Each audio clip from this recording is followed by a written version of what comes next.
Hey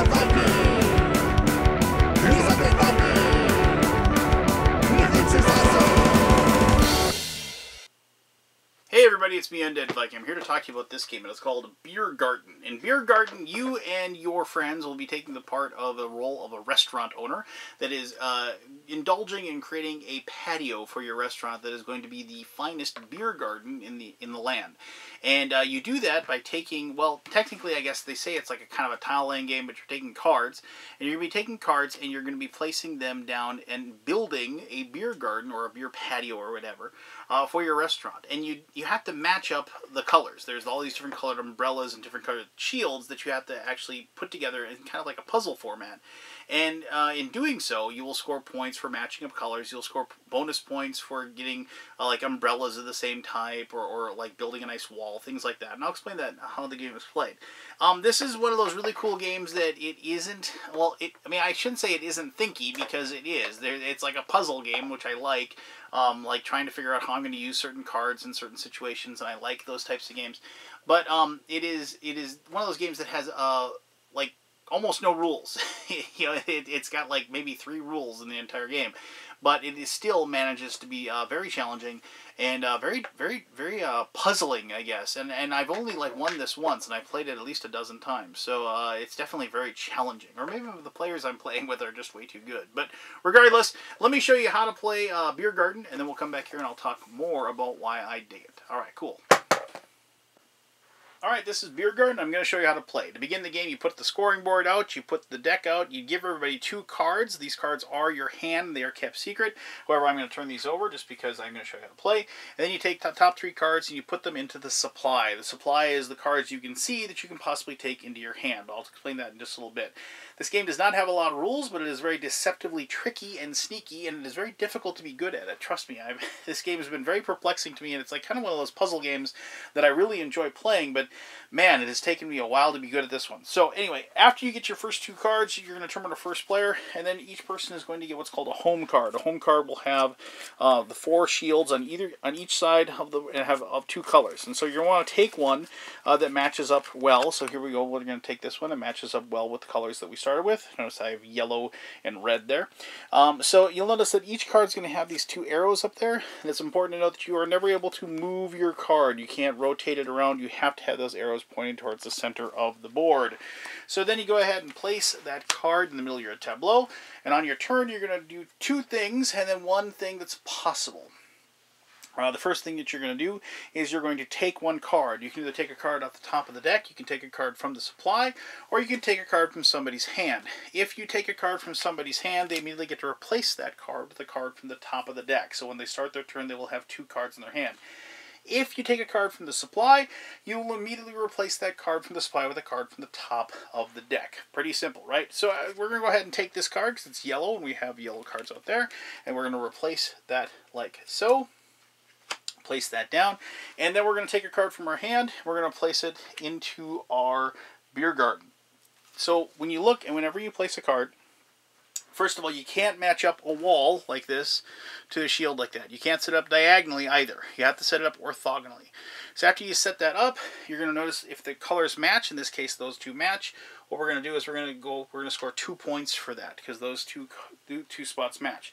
Now if I had done this as my first turn, I'd only have 1 color that matches because there's just yellow and red in there, so I'd only score 1 point for that. So then like so.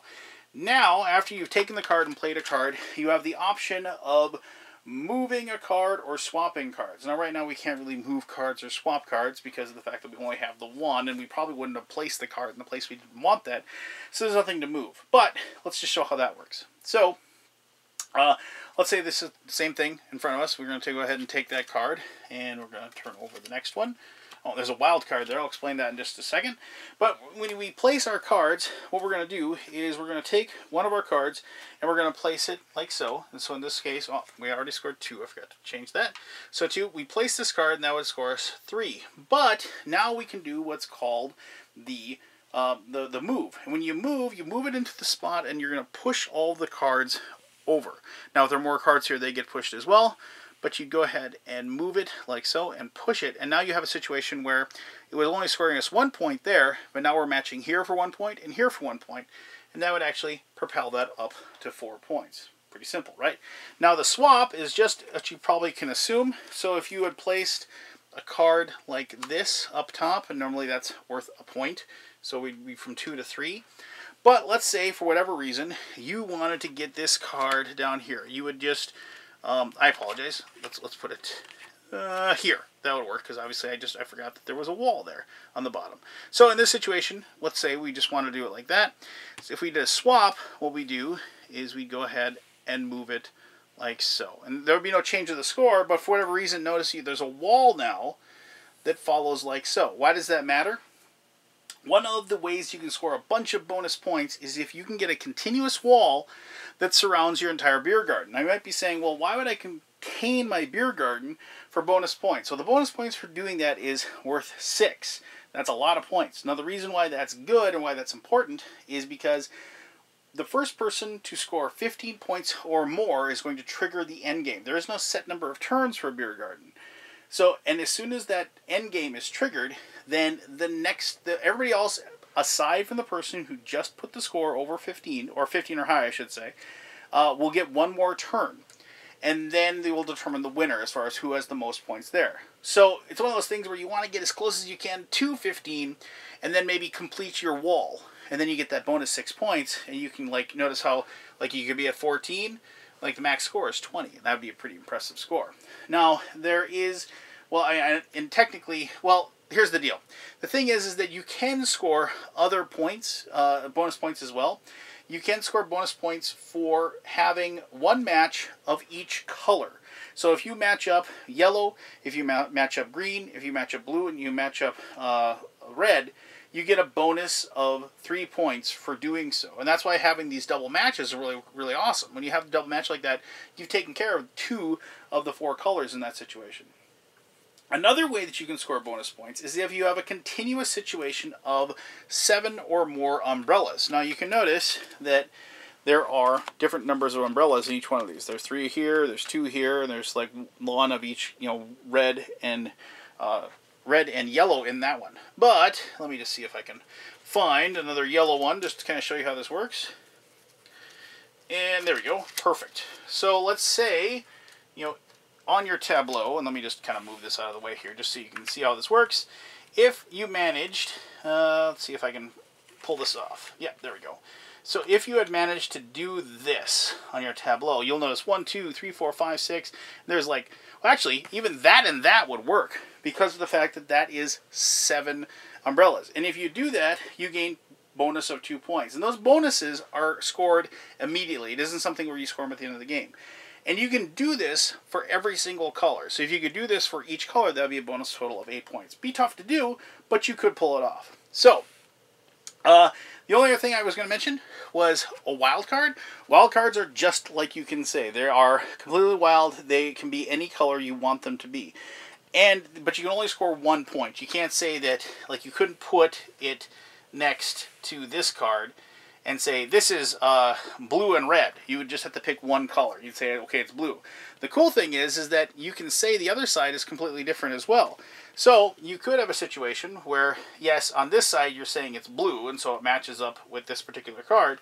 But on the other side, you could say it's yellow, and then it would match up with that side as well. And so you could, and so it could be wild on either side and different on either side. So the game just continues, like I said. You're either going to, you take a card and play a card. Take a card, play a card, and sometimes you're going to move cards around on your beer garden. As soon as somebody gets to 15 points or more, triggers the end game. Everybody has 1 turn except for that person, and then you find who has the most score, and they are the winner of having the best beer garden and the winner of the game. This game is, it's like I said, it's very clever and it's very tough to get your cards into the right spots. The moving and the swapping is what makes it fun and makes it interesting, but also, man, it is tough to get that perfect card in the perfect place when you desperately need it. And it's one of those things too where, like, you have cards that are in the supply that you're just hoping and you're praying that they make it all the way around, and so you can have it at that point. And there's been more than one time where I've had a card that would work perfectly, but somebody steals it out of my hand before I have my chance. And oh man, there's just so many good things about this game. Let me talk about it more in my conclusion.